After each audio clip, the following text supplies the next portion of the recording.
Hola a todos y todas, espero que se encuentren muy bien. Mi nombre es Clara Pastene, voy en quinto año y el día de hoy les voy a grabar la ayudantía asincrónica de anemia.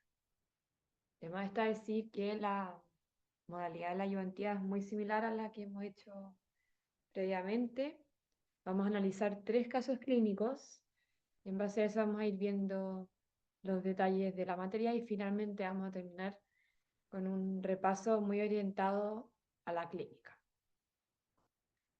Las preguntas que vamos a intentar responder en esta ayudantía son: ¿cuál es la definición de anemia? ¿Cómo se clasifican las anemias?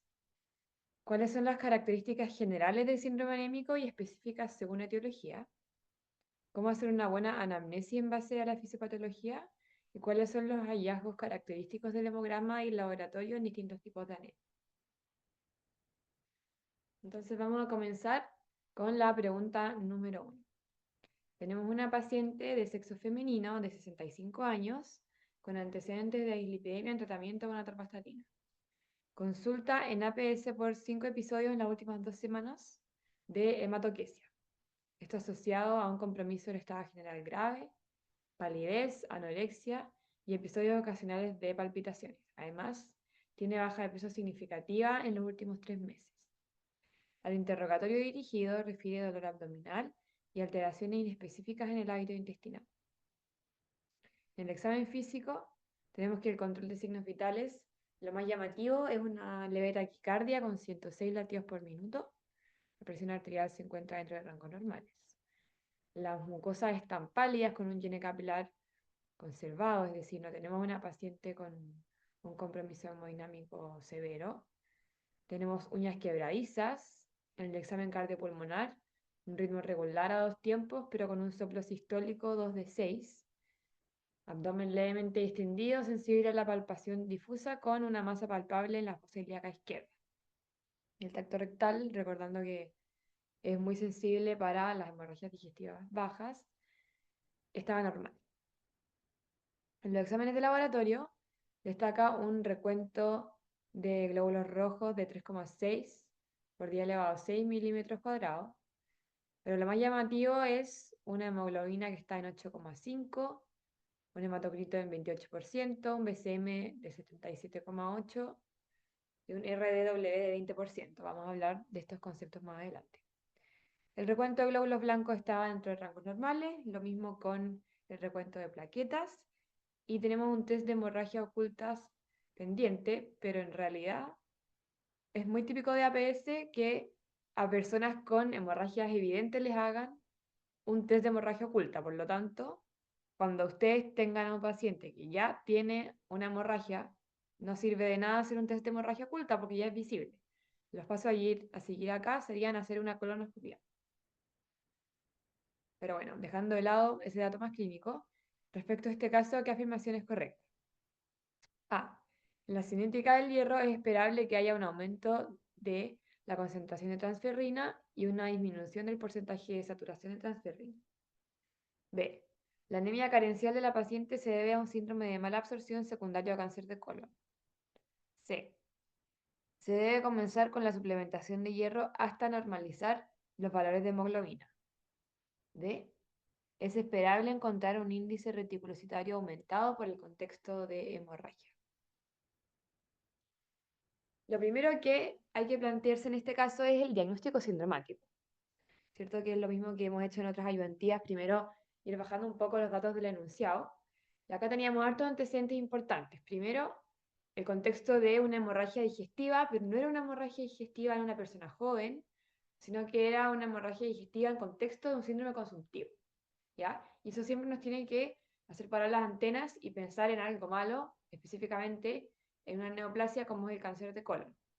Y si fuera tal vez una hemorragia digestiva alta, podríamos pensar en un cáncer gástrico. Y como consecuencia de esta hemorragia digestiva, teníamos algunos elementos del síndrome anémico, ¿ya? Entonces, en este caso, el síndrome consultivo, la hemorragia digestiva baja y el síndrome anémico se englobaban en este contexto de posible neoplasia.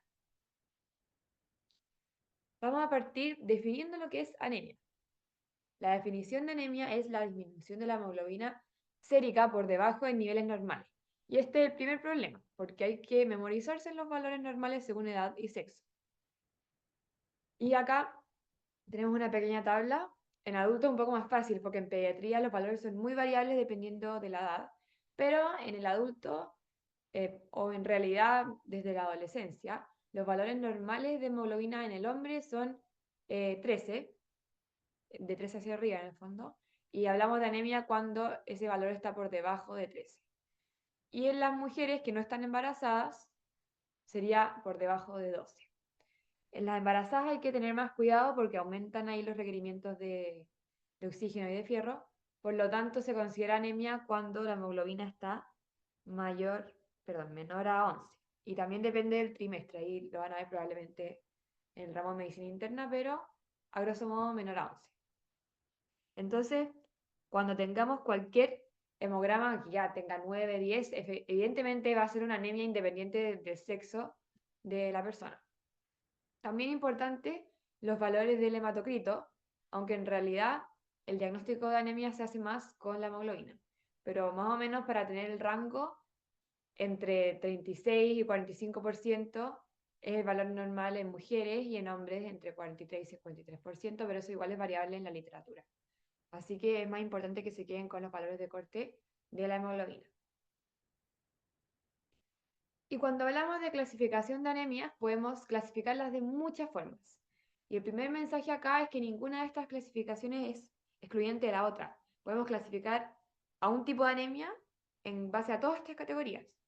¿Ya? Las anemias pueden ser congénitas, si se asocian a alguna mutación que genera alteraciones, por ejemplo, de las cadenas de hemoglobina o de la membrana del glóbulo rojo, o puede ser adquirida, que son las más frecuentes. También pueden ser anemias de instalación aguda, que generalmente van a ser más sintomáticas, porque no va a haber un periodo de adaptación a esta disminución del delivery de oxígeno en los pacientes. Pero la gran mayoría de las anemias son crónicas. También tenemos anemias según magnitud, que pueden clasificarse en leve, moderada o severa, según el valor de corte de la hemoglobina, que lo vamos a ver después.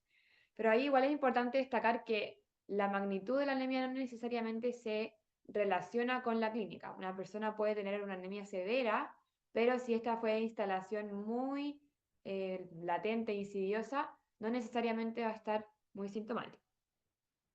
Otra clasificación que es bastante útil es según la morfología, donde clasificamos las anemias en microcíticas, normocíticas y macrocíticas dependiendo del tamaño del glóbulo rojo. También lo vamos a ver después los valores de corte y los tipos de etiologías que se asocian en esta clasificación. Y otra forma de clasificar es según la respuesta de la médula ósea, donde acá tenemos una clasificación un poco más dicotómica, en que si la anemia tiene una respuesta positiva de la médula ósea, donde se generan más reticulocitos, que era esta forma inmadura que venía antes del glóbulo rojo, vamos a hablar de una anemia regenerativa. Pero si la médula ósea no es capaz de generar esta respuesta, vamos a tener una anemia arregenerativa. Por último, otra forma de clasificar las anemias es según su mecanismo fisiopatológico, que yo diría que esta es de las más útiles en la clínica, es la que más nos va a guiar también la anamnesis y un poco nuestro razonamiento clínico. Y acá, según el mecanismo, tenemos anemias que sean por menor producción de glóbulos rojos, y acá en gran medida van a estar las anemias carenciales o las anemias aplásicas, por problemas ahí centrales en la médula ósea. Vamos a tener anemias por mayor pérdida de los glóbulos rojos secundarias a hemorragias que pueden ser agudas, como el contexto de un trauma, por ejemplo, o una cirugía, o pueden ser hemorragias crónicas, como el caso de una hemorragia digestiva o metrorragia abundante asociada ahí en mujeres de edad fértil. También podemos tener anemia por mayor destrucción de los glóbulos rojos, donde ahí vamos a hablar de las anemias hemolíticas, y la anemia relativa, que se asocia más a la distribución de los glóbulos rojos, pero no vamos a hablar mucho de eso, nos vamos a concentrar en los primeros tres mecanismos fisiopatológicos. Entonces, vamos desglosando un poco toda esta información de la diapositiva anterior. Una medida del tamaño del eritrocito es el volumen corpuscular medio. ¿Y cómo se calcula? Ahí el porcentaje del hematocrito se multiplica por 10 y se divide en el recuento de glóbulos rojos. y dependiendo igual de la literatura, van a tener distintos valores de corte de este BCM o volumen corpuscular medio. Pero generalmente hablamos de anemia microcítica cuando el BCM es menor a 80, de anemia normocítica cuando está entre 80 y 95, en algunas bibliografías aparece 100, y anemias macrocíticas cuando el BCM es mayor a 195. Algo importante acá es que las anemias microcíticas se relacionan a una incapacidad de generar un tamaño de glóbulo rojo normal. Y acá el principal componente va a ser la anemia ferropénica, y el diagnóstico diferencial de esta anemia microcítica más frecuente va a ser la talasemia. Y vamos a ver qué tipo de anemia es la talasemia y cuál es el elemento que nos va a ayudar a diferenciar. Y también tenemos algunas enfermedades inflamatorias crónicas en sus estadios más avanzados. Dentro de las anemias normocíticas, las más importantes serían las anemias asociadas a enfermedades inflamatorias crónicas, la enfermedad renal crónica, el cáncer, por ejemplo, pero no en un estado tan avanzado. Ya las anemias asociadas a enfermedades inflamatorias son generalmente normocíticas, pero cuando ya están muy avanzadas pueden ser microcíticas. Y otro gran componente acá van a ser las anemias hemolíticas. Y por último, algo importante a destacar en las anemias macrocíticas es que lo más común es, en verdad, el consumo crónico de alcohol, dentro de lo que es macrocítica, que no hay que confundirlo con megaloblástica. La megaloblástica es un subtipo de anemia macrocítica, donde ya tenemos un BCM mayor a 110, ¿ya? Y ahí los principales exponentes son la anemia por déficit de B12 o ácido fólico. Pero dado que la desnutrición es algo muy frecuente en la población, la principal causa de anemia macrocítica es esa. Por otro lado, podemos clasificar las anemias según la coloración del eritrocito, y ahí se puede ver el parámetro de hemoglobina corpuscular media, que es la HCM, o la concentración de la hemoglobina también. Que esto nos permite tener un valor un poco más relativo, porque igual pueden haber glóbulos rojos de distintos tamaños que tengan la misma, o sea, la misma cantidad en el fondo de moléculas de hemoglobina, y eso va a cambiar la concentración, ¿ya? Pero la verdad es que se ocupa más el tamaño del eritrocito, porque va muy de la mano que si una anemia es microcítica también va a ser hipocrómica, como es el caso de las talasemias y de la ferropenia.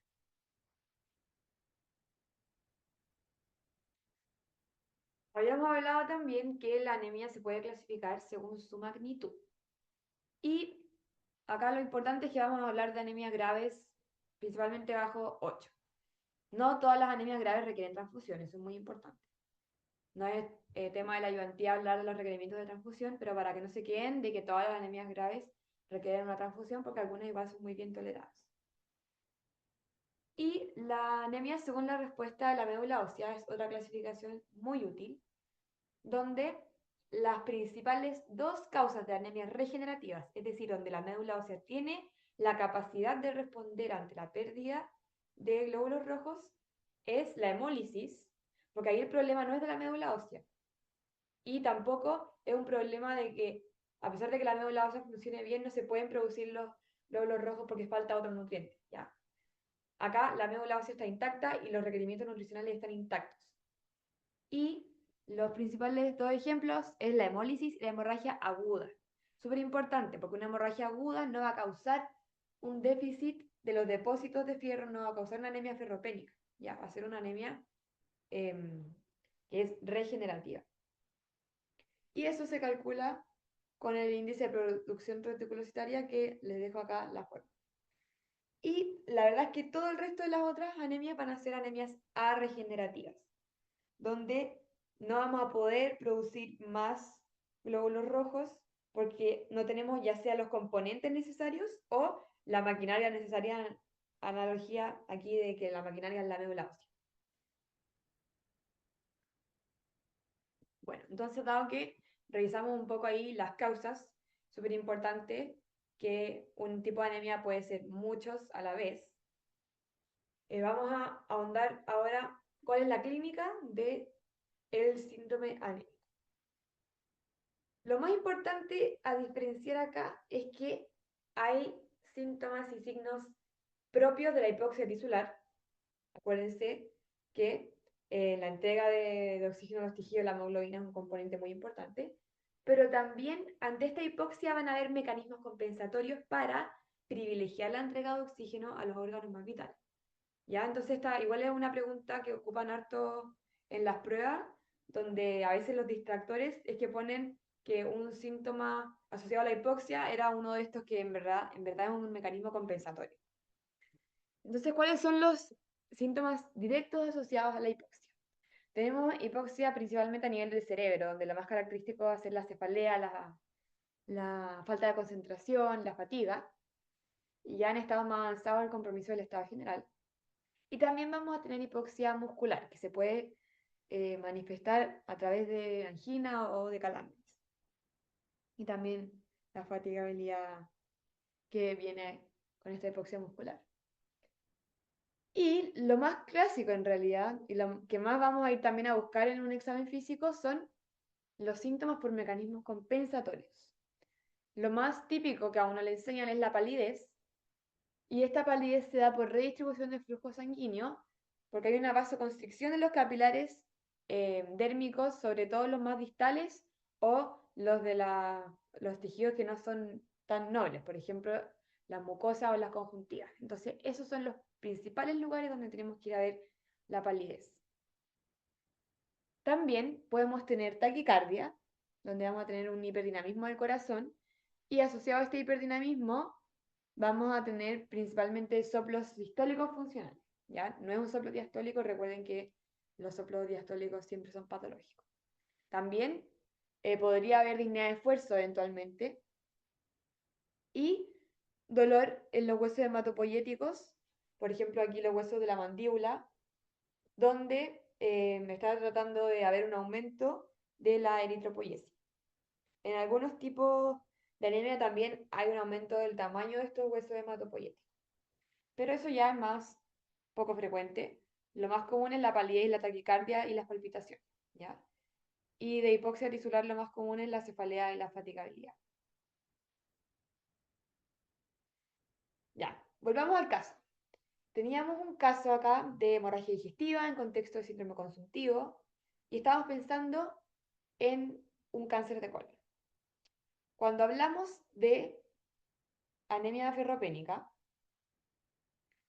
lo que tenemos que hacer en la anamnesis es preguntarnos por qué la persona podría estar perdiendo el fierro. Y algo bastante intuitivo es la disminución en los ingresos, entonces es muy importante ahí preguntar por la dieta. También el contexto de la paciente. Es distinto estar enfrentándonos a una paciente que está embarazada versus una persona mayor versus un adolescente o a un adulto joven. Entonces hay estadios de la vida donde aumentan estos requerimientos, como es el caso del embarazo. Pero lo principal es el aumento de las pérdidas, y acá tenemos que ser muy acuciosos para preguntar los sangrados digestivos, los sangrados menstruales, los sangrados, por ejemplo, nasales también. Entonces, toda fuente de sangrado, ya sea crónica, digestiva o no, tiene que ser preguntado porque es una causa de pérdida aquí del fierro. Y vamos a tener la clínica del síntoma anémico general, pero además vamos a tener otros elementos un poco más específicos, como la glositis atrófica, la quelitis angular, que es esta irritación ahí de la comisura labial, y esa inflamación también. La glositis atrófica es esta lengua más depapilada. Y las uñas quebradizas también es algo bastante común. Y algo que no es tan común y se da más en niños es la pica, que son estos antojos inusuales de comer tierra. Una vez que tenemos claro entonces que tenemos estos síntomas un poco más específicos de anemia ferropénica, como era el caso de la señora que tenía aquí las uñas quebradizas y teníamos este antecedente de esta pérdida crónica, porque acuérdense que la pérdida aguda de sangre sería más otro tipo de anemia y no una anemia ferropénica. Porque acuérdense que la hemorragia aguda inicialmente no genera disminución de la hemoglobina porque se pierden como componentes de la sangre de forma proporcional. Bueno, volviendo a la anemia ferropénica, algo muy importante son la secuencia de eventos que ocurren para llegar a la anemia, ¿ya? Porque nosotros no ante cualquier pérdida de sangre vamos a manifestar anemia de forma inmediata, porque tenemos depósitos de hierro, ¿ya? Hay algo que se conoce como ferritina, que es la forma en que se almacena el hierro. Que tenemos el hierro sérico que está dando vuelta por la sangre y tenemos la ferritina, que es esta forma de almacenar el hierro. Entonces, cuando tenemos una disminución de los ingresos del fierro o un aumento de la pérdida, lo primero que se va a ver afectado acá es la ferritina, ¿ya? Entonces vamos a ir como siendo muy acuciosos acá, viendo que lo primero que baja es la ferritina. Y algo que también es bastante lógico es que el poco hierro sérico que tendré dando vuelta, voy a querer ser más eficiente en esta llegada que tenga a los tejidos. Entonces voy a aumentar la proteína transportadora del fierro, que es la TIBC. Entonces acá, muy importante, que la transferrina o la TIBC es otro parámetro que también aumenta antes de que tengamos la anemia. ¿Qué va a pasar después? Por mucho que tengamos aumento de la proteína transportadora, va a llegar un punto donde se va a agotar esta reserva y también vamos a tener menos hierro seco. Entonces, ahí recién va a empezar a disminuir la hemoglobina. Y algo que también se va a poder ver es que la saturación de la transferrina va a estar disminuida. ¿Por qué? Porque la saturación de la transferrina es, en el fondo, el hierro sérico dividido en la transferrina, que es esta proteína transportadora. Entonces, si tengo más proteína transportadora y menos hierro sérico, al disminuir el numerador y aumentar el denominador, ese porcentaje, que es una fracción en el fondo, va a disminuir. Entonces, súper importante que aprendan que la ferritina es lo primero que disminuye, después empieza a aumentar esta capacidad de transporte, finalmente no es suficiente, cae la ferremia, cae la hemoglobina y se desarrolla la anemia. Y esta anemia va a generar glóbulos rojos pequeños hipocrómicos porque en el fondo no tenemos la hemoglobina como corresponde. Y va a dar algo muy característico que se llama anisocitosis, que es una producción de glóbulos rojos de distinto tamaño, ¿ya? Y eso es como cuando en el colegio faltaba, no sé, una profesora importante y mandaban a cualquiera a reemplazar. En el fondo, mandan a los glóbulos rojos que estén más o menos listos o cualquiera que pueda servir un poquito a luchar contra este déficit de glóbulos rojos. Y esto es muy importante porque hay otro tipo de anemia que también es una anemia microcítica, también es una anemia donde va a haber hipocromía, es una anemia con un índice reticulocitario disminuido también, al igual que la anemia ferropénica, pero donde todos los glóbulos rojos son del mismo tamaño, porque hay un problema a nivel de las cadenas de la hemoglobina, ¿ya? Y eso es el caso de la talasemia. Genera glóbulos rojos hipocrómicos, microcíticos, pero todos igual de chicos. Entonces el RDW va a estar normal. Y esa es la principal característica que tenemos acá, en la anemia talasémica, que es una anemia genética.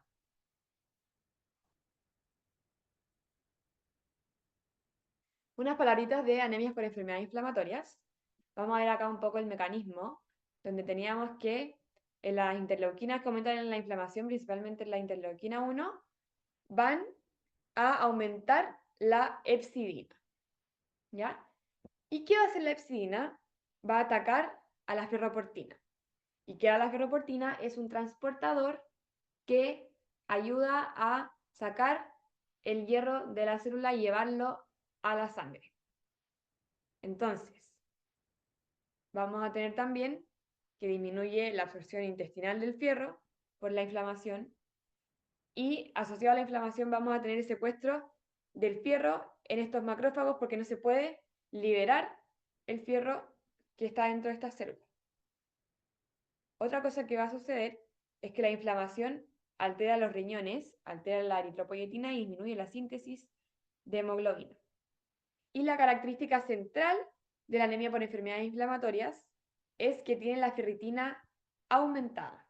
O sea, este depósito está intacto, solo que no puedo sacar el fierro que está en estos depósitos. Y la ferremia y la captación de hierro va a estar disminuida, ¿ya? Porque no hay un aumento compensatorio aquí de la producción de esta proteína transportadora.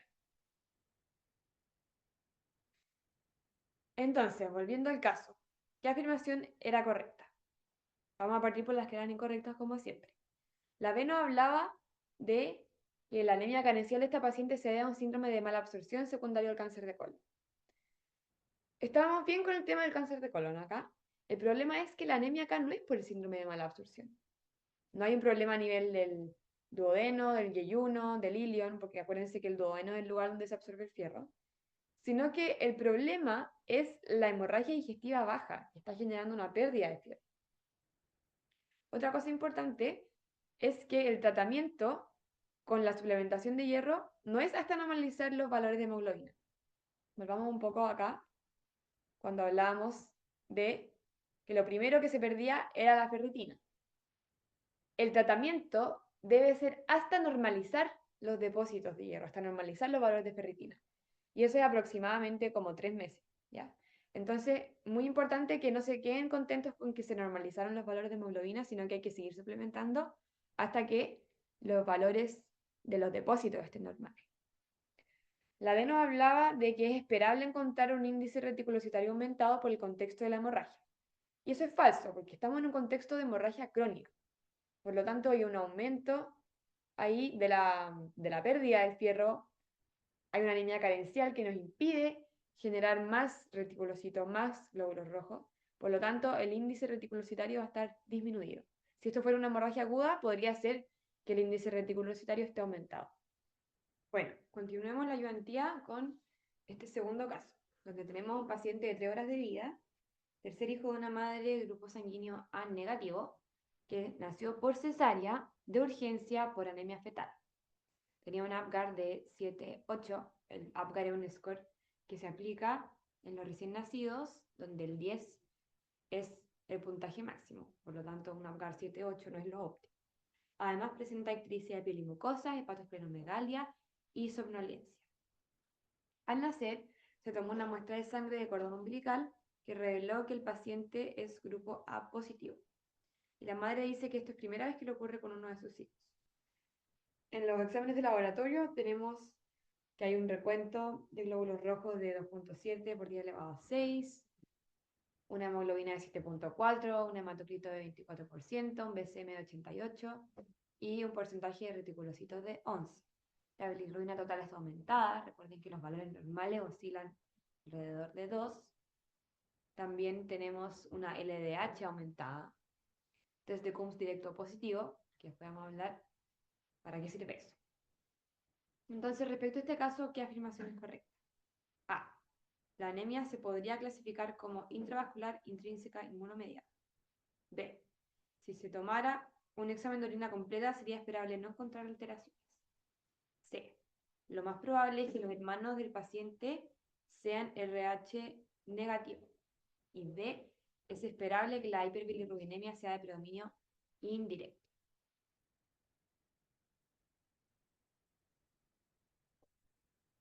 Bueno, con este caso vamos a introducir las anemias hemolíticas, que son anemias normocíticas, normocrómicas, regenerativas, donde el principal mecanismo de producción que disminuye aquí la hemoglobina sérica es la mayor destrucción de los glóbulos rojos.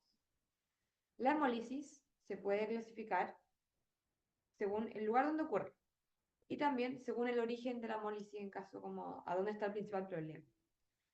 En base al lugar donde ocurre se puede clasificar en intravascular o extravascular, donde ese lugar va a ser principalmente el vaso. Y según el origen, que es la clasificación también más utilizada, se clasifica en intrínseca y extrínseca. Dentro de las intrínsecas tenemos las hemoglobinopatías, donde la talasemia o la anemia falciforme son algunos ejemplos. alteraciones de la membrana del glóbulo rojo, como la espondilocitosis hereditaria, algunas fallas enzimáticas, como la deficiencia de la glucosa 6-fosfato deshidrogenasa, o alteraciones del grupo M.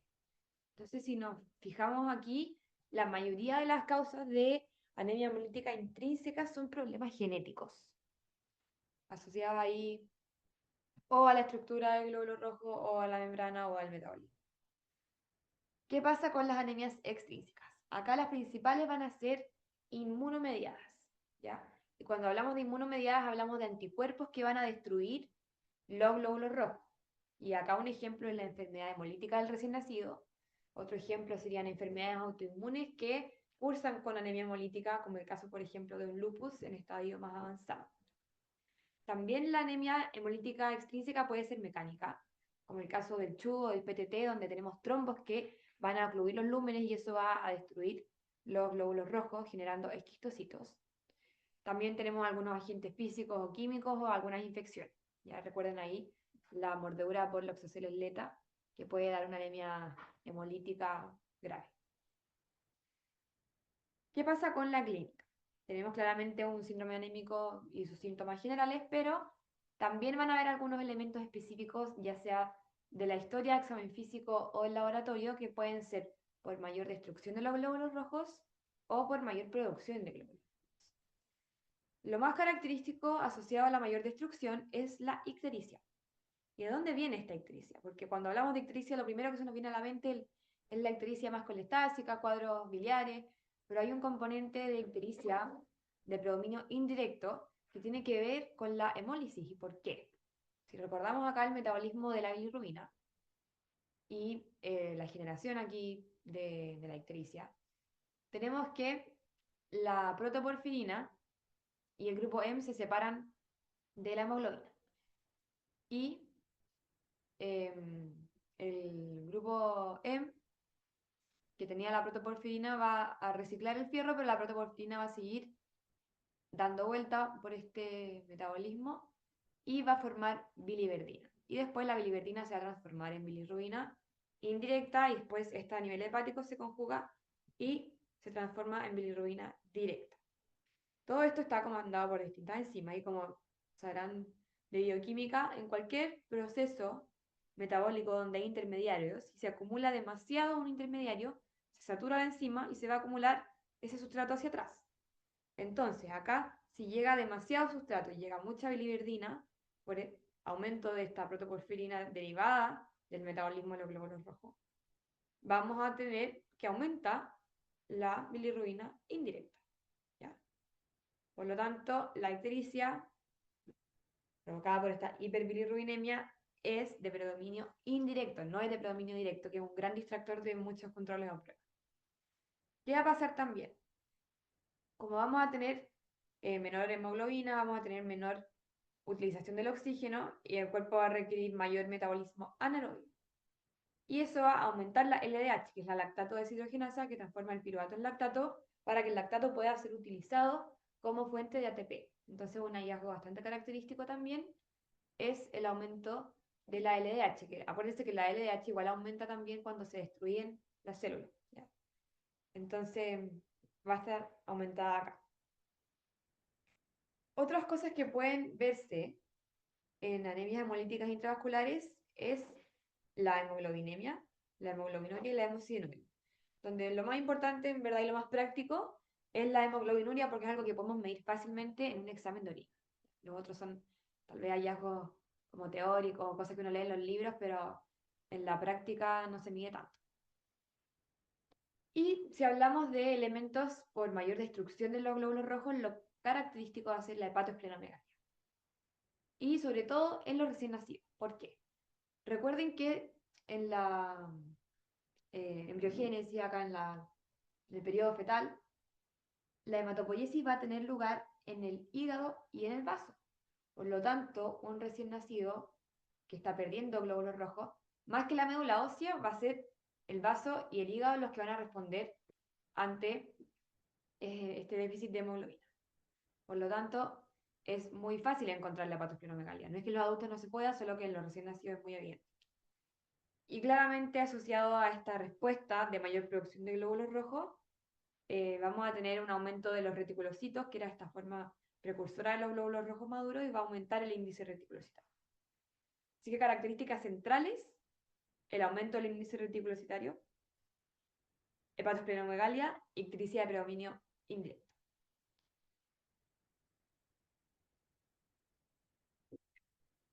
Hablemos de la enfermedad hemolítica del recién nacido, que era lo que teníamos en este caso. Para hablar de la enfermedad hemolítica del recién nacido hay que hacer un breve recordatorio de cómo están configurados acá los antígenos en los glóbulos rojos. Acuérdense que teníamos los grupos RH y los grupos ABO, ¿ya? Y si una persona, por ejemplo, es A positivo, va a tener el antígeno A en su glóbulo rojo y el antígeno RH en el glóbulo rojo. Y en su plasma va a tener un anticuerpo anti-B. Una persona que es O negativo, por ejemplo, no va a tener ni anticuerpos, perdón, no va a tener ni antígenos A, ni antígenos B, ni antígenos RH, por lo tanto va a tener todos esos anticuerpos en el plasma. Y esto es muy importante, porque cuando hablamos de que los O negativos son donantes universales, estamos hablando de que su glóbulo rojo, o sea, la sangre propiamente tal, es una sangre que puede ser donada de forma universal, pero el plasma tiene anticuerpos. Entonces, no son donantes de plasma universal. Los donantes de plasma universal serían los AB positivos, porque ellos no tienen anticuerpos ni para anti-A, anti-B, ni anti-RH. Ya. Pero teniendo eso en cuenta, teníamos que acá la madre era A negativo y el feto era A positivo.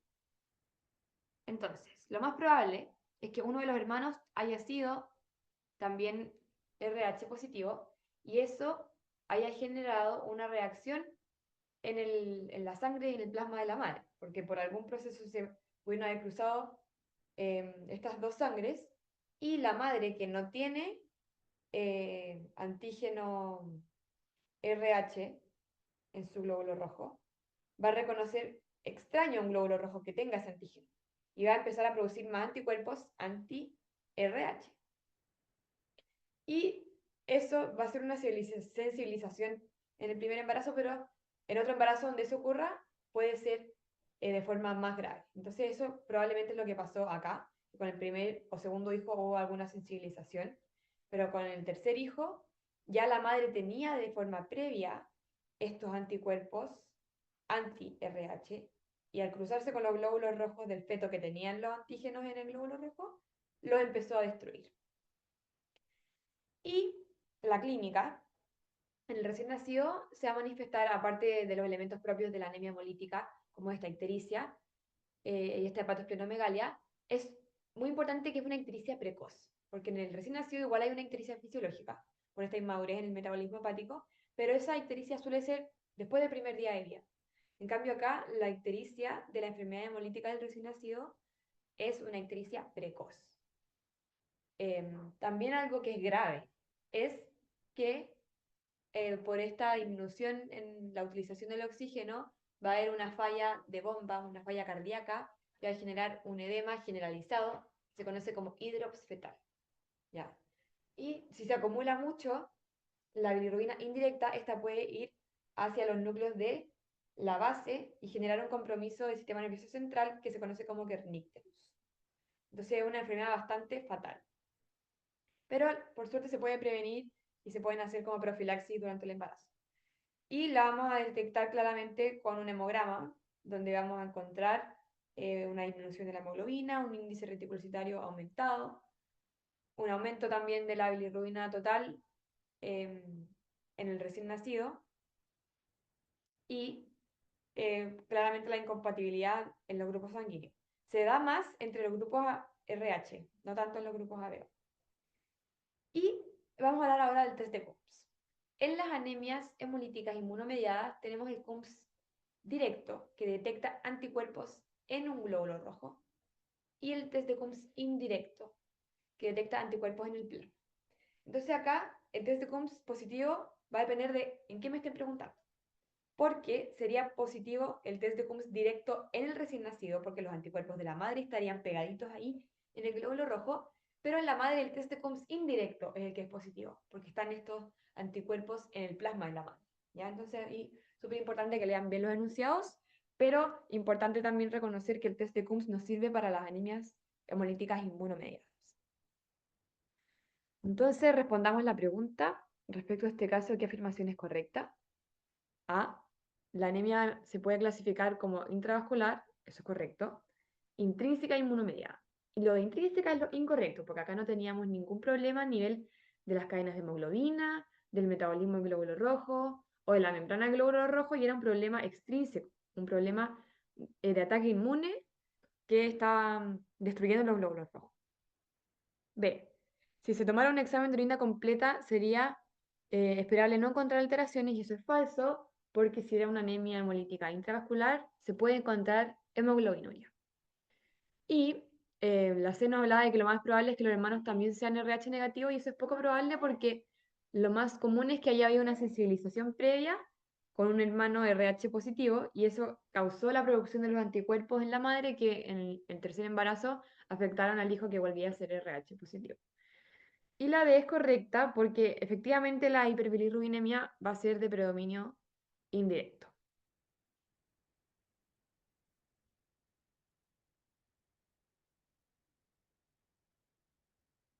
Vamos con la pregunta 3. Tenemos una mujer de 27 años que consulta por baja de peso y dolor abdominal. De la anamnesis remota, ahí no tiene antecedentes médicos relevantes, una apendicectomía del 2015, no tiene alergias y tampoco consume fármacos de forma habitual. Y consulta por un dolor abdominal de tipo cólico localizado en la fosa ilíaca derecha, de 8 meses de evolución, progresivo. Relata episodios de diarrea no sanguinolenta 3-4 veces al día, acompañados de urgencia fecal. También han notado pérdida de peso involuntaria. Tiene fatiga constante y sus amigas la encuentran más pálida. En la última semana se ha palpado una masa en el lado derecho del abdomen. El interrogatorio dirigido niega constipación, ictericia, hematoquesia, rectorragia, pujo, tenesmo, dolor lumbar, palpitaciones, cambios en la dieta, parestesias, epistaxis, equimosis, petequias o infecciones recurrentes. Acá ustedes se preguntarán por qué hay un interrogatorio dirigido de tantos síntomas que como que no tienen tanto que ver tal vez con el dolor en sí mismo, pero sí con una complicación asociada a la etiología de este dolor abdominal. Tenemos un examen físico con signos vitales donde lo más característico era una leve taquicardia, el resto estaba normal, las conjuntivas estaban ictéricas, leve palidez mucocutánea y la lengua de papila estaba bajo peso y en el examen pulmonar, cardiopulmonar, ritmo regular 2 tiempos insomnios.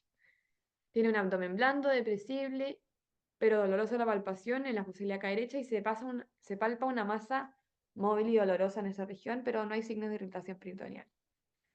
Tiene una hemoglobina baja, un BCM de 110, un índice reticulocitario de 1.3.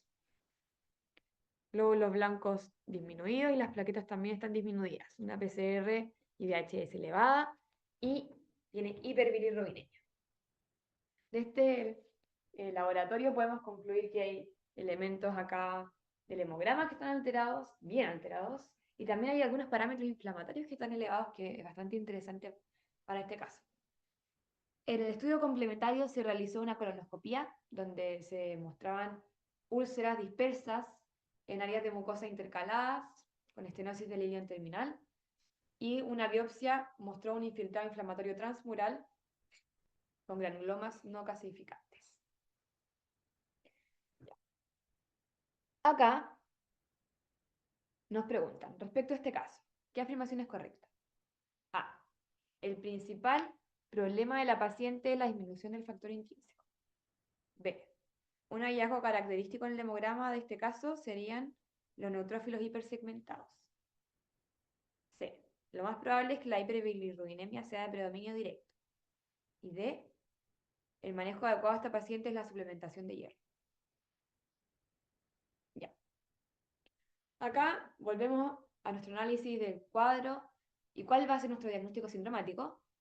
Por un lado tenemos un dolor abdominal crónico, pero con características inflamatorias, que las pudimos ver un poco en el hemograma, también en el aumento de los parámetros inflamatorios, Y había algo del hemograma que nos llamó la atención, que era esta anemia macrocítica, y algo que no está acá, que también lo voy a poner después cuando suba el PPT de curso, es que había alteración de toda la serie.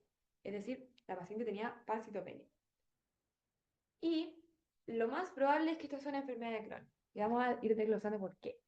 De partida una mujer joven y tenía este dolor crónico, ¿ya? No vamos a sospechar enfermedad de Crohn en un dolor agudo.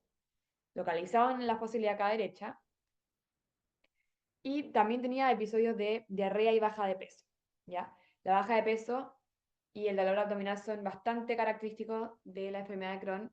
En cambio, la colitis ulcerosa tiene un poco más de pujo y tenemos asociado. Y acá hay que recordar que la enfermedad de Crohn puede comprometer todo el tubo digestivo, es decir, puede comprometer el duodeno, puede comprometer el yeyunón, puede comprometer el ilion, además del colon, ¿ya? Y por eso está este interrogatorio dirigido tan misceláneo, porque acá se completó un poco la anamnesis desde el punto de vista digestivo, pero también se fueron preguntando síntomas de anemia, porque acá podríamos tener un síndrome de mala absorción asociado al cuadro, porque acá no estamos viendo pérdidas digestivas de sangre, sino que podría estar alterado un sector del tubo digestivo que impide la correcta absorción de alguna vitamina que sea necesaria para la producción de los glóbulos rojos y de otras células hematopoieticas también. Entonces, se preguntaron algunos síntomas de anemia, como las palpitaciones, para ver un poco la etiología, cambios en la dieta, porque si fuera, por ejemplo, una anemia por déficit de B12 o de fierro, habría que preguntar un poco como cómo come la paciente. Las parestesias las vamos a ver que son un hallazgo característico del déficit de B12 y se pregunta por epistaxia, equimosis petequia o infecciones recurrentes por la posible pancitopenia asociada al déficit de B12. ¿Ya? Entonces ahí vamos entendiendo un poco la anamnesis y qué estaba pensando la persona que hizo la anamnesis. Y acá la biopsia nos confirma un poco lo que estábamos sospechando, este compromiso transmural con granuloma, y por eso tenemos una masa palpable a nivel de la fosa ilíaca derecha, y que afecta, en este caso, el ilion terminal, que es muy importante para la absorción de una vitamina que vamos a ver después. Entonces hablemos del metabolismo de la vitamina B12 y del folato. Tenemos que la vitamina B12 se absorbe en el ilion distal, pero a nivel del estómago, principalmente de las células parietales del estómago, requiere un factor intrínseco, ¿ya? Que sin ese factor intrínseco no se puede absorber bien la vitamina B12. Entonces acá la primera pregunta a hacernos es ¿qué nos puede afectar el factor intrínseco? Y hay un tipo de anemia que se llama anemia perniciosa, que es una enfermedad autoinmune que destruye ese factor intrínseco, pero también las cirugías, por ejemplo, una manga gástrica, un bypass gástrico, una gastrectomía en contexto tal vez de un cáncer, todo eso nos va a alterar ese factor intrínseco y nos podría disminuir, por ende, los niveles y la absorción de la vitamina B12. También, si nos vamos a la parte del ilion, el intestino corto, también las enfermedades inflamatorias intestinales como la enfermedad de Crohn pueden afectar ahí la absorción de esta vitamina. Y es importante también recordar que el folato también tiene que ver con el ADN, al igual que la B12, pero este se absorbe en el yeyun, ¿ya? Así que cuando hablemos de anemias carenciales por déficit de B12 o de folato, súper importante claramente preguntar la dieta, pero acá la anamnesis remota es clave. Y preguntar por antecedentes quirúrgicos, orientar la anamnesis tal vez en algún problema como digestivo. Algunos datos es que los depósitos de vitamina B12 igual son bastante abundantes, ¿ya? Una persona que tiene una dieta vegana no va a manifestar anemia por déficit de B12 de forma inmediata, sino que hay aproximadamente para 2 años de, de reserva.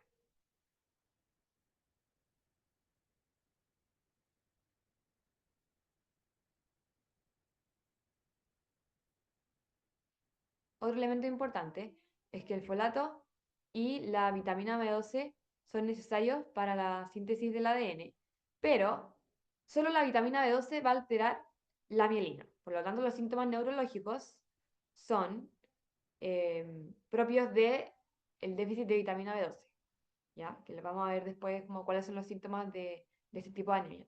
Lo importante es que los problemas neurológicos son solo de la B12. Entonces, cuando no sepamos muy bien si el problema es a nivel de la B12 o el folato, porque a veces la medición no es tan inmediata y es medio caro el examen, se suplementan los dos por si acaso. Bueno, acá está un poco más detallado lo que les contaba, que siempre hay que indagar como por qué una persona podría tener un déficit de folato o un déficit de vitamina B12 si es que yo estoy pensando en una anemia megaloblástica. Y acá habíamos hablado de la dieta, pero es súper importante todo lo que es patología digestiva, mala absorción, síndrome de intestino corto, las cirugías, también algún fármaco, por ejemplo, que pueda alterar ahí la absorción de la vitamina B12. Principalmente la metformina, que es como el más importante. Así que esta diapositiva es para que puedan hacer una buena anamnesis remota y una buena búsqueda de por qué podría estar faltando la B12 o el folato. Pero hablemos de la clínica y cómo es el hemograma. Tenemos que la anemia megaloblástica es una anemia macrocítica, megaloblástica, y ahí lo megaloblástico se refiere a lo grandes que son las células y el BCM es mayor a 110 principalmente. ¿Ya? Es un BCM bien elevado. Y se da por una alteración de la síntesis del DNA. ¿Ya? Y esta síntesis del DNA compromete a las células que tienen alta tasa de recambio, como son las células hematopoyéticas, pero también como son las células del epitelio gastrointestinal, por eso las personas pueden cursar con diarrea, o las células de la mucosa de la lengua. Ya por eso la glositis con lengua de papilada también es algo bastante frecuente. Y en el hemograma algo característico son estos neutrófilos hipersegmentados. ¿Ya? Se ven de esta forma. Pero ¿qué pasa con estos glóbulos rojos gigantes? Lamentablemente, como no son tan buenos en lo que hay, en lo que el cuerpo puede producir, se destruyen, son ineficientes. Y eso se conoce como eritropoyesis ineficaz. O sea, se producen glóbulos rojos sí, pero se destruyen rápidamente, porque son más penca, por así decirlo. Entonces, eso nos va a causar un aumento de la bilirrubina por un mecanismo parecido a la hemólisis, en el fondo que aumentan estos precursores de la bilirrubina. Y eso va a hacer que la hemoglobina, perdón, que la bilirrubina sea de predominio indirecto lo que aumenta, no un predominio directo. Y como les comentaba, en casos severos falla la producción de todas las células hematopoyéticas que se alteran por esta falta de B12 o de folato que son necesarias para la síntesis del DNA. Y bueno, otra forma de diagnosticarla es midiendo los niveles séricos específicamente. Pero con una anemia con un BCM mayor a 110, esto es lo primero que hay que ir a descartar. Bueno, entonces, volviendo a la pregunta, ¿qué afirmación es correcta? A. El problema de esta paciente es una disminución del factor intrínseco. Y acá estamos hablando que sospechamos la enfermedad de Crohn, ¿ya? Y la verdad es que la enfermedad de Crohn, como vimos aquí en la colonoscopia, está afectando principalmente el ilion, y eso va a ser un problema de absorción de la vitamina B11. Más que el factor intrínseco en sí mismo, a nivel gástrico, es un problema más del ilion, ¿ya? Eh, Acá también es muy importante que la hiperbilirubinemia es de predominio indirecto, y el problema no tiene nada que ver con el hierro. No es una anemia microcítica hipocrómica, es una anemia macrocítica, donde el problema es una disminución en la absorción de la vitamina B12.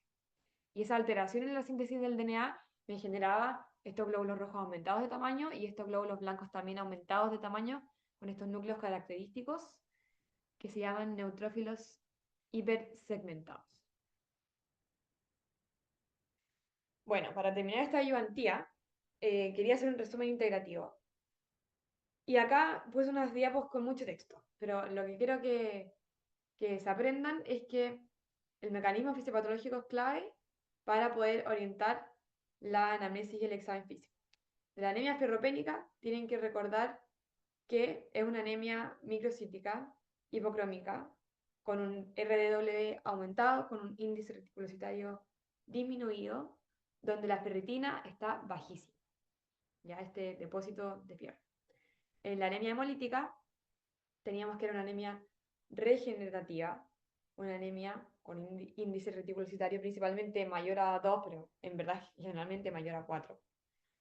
También es una anemia normocítica normocrómica, donde además podemos encontrar hepatosplenomegalia, ictericia y eso se puede evidenciar en una hiperbilirubinemia indirecta.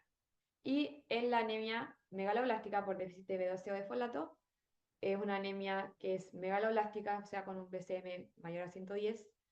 También muy importante, otros síntomas específicos como la velocitis atrófica, la diarrea.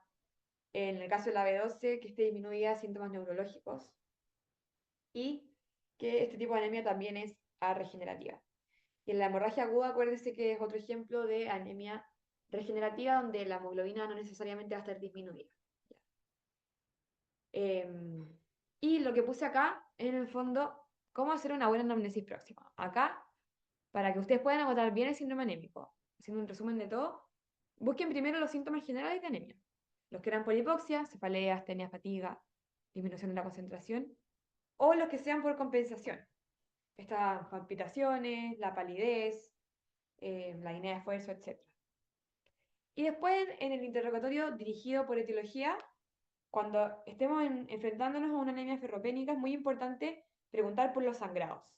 Sangrados digestivos, sangrados ginecológicos, sangrados nasales, etc. Y también algunos elementos más específicos como la lengua de papilar, la quilitis angular, las uñas quebradizas, etc.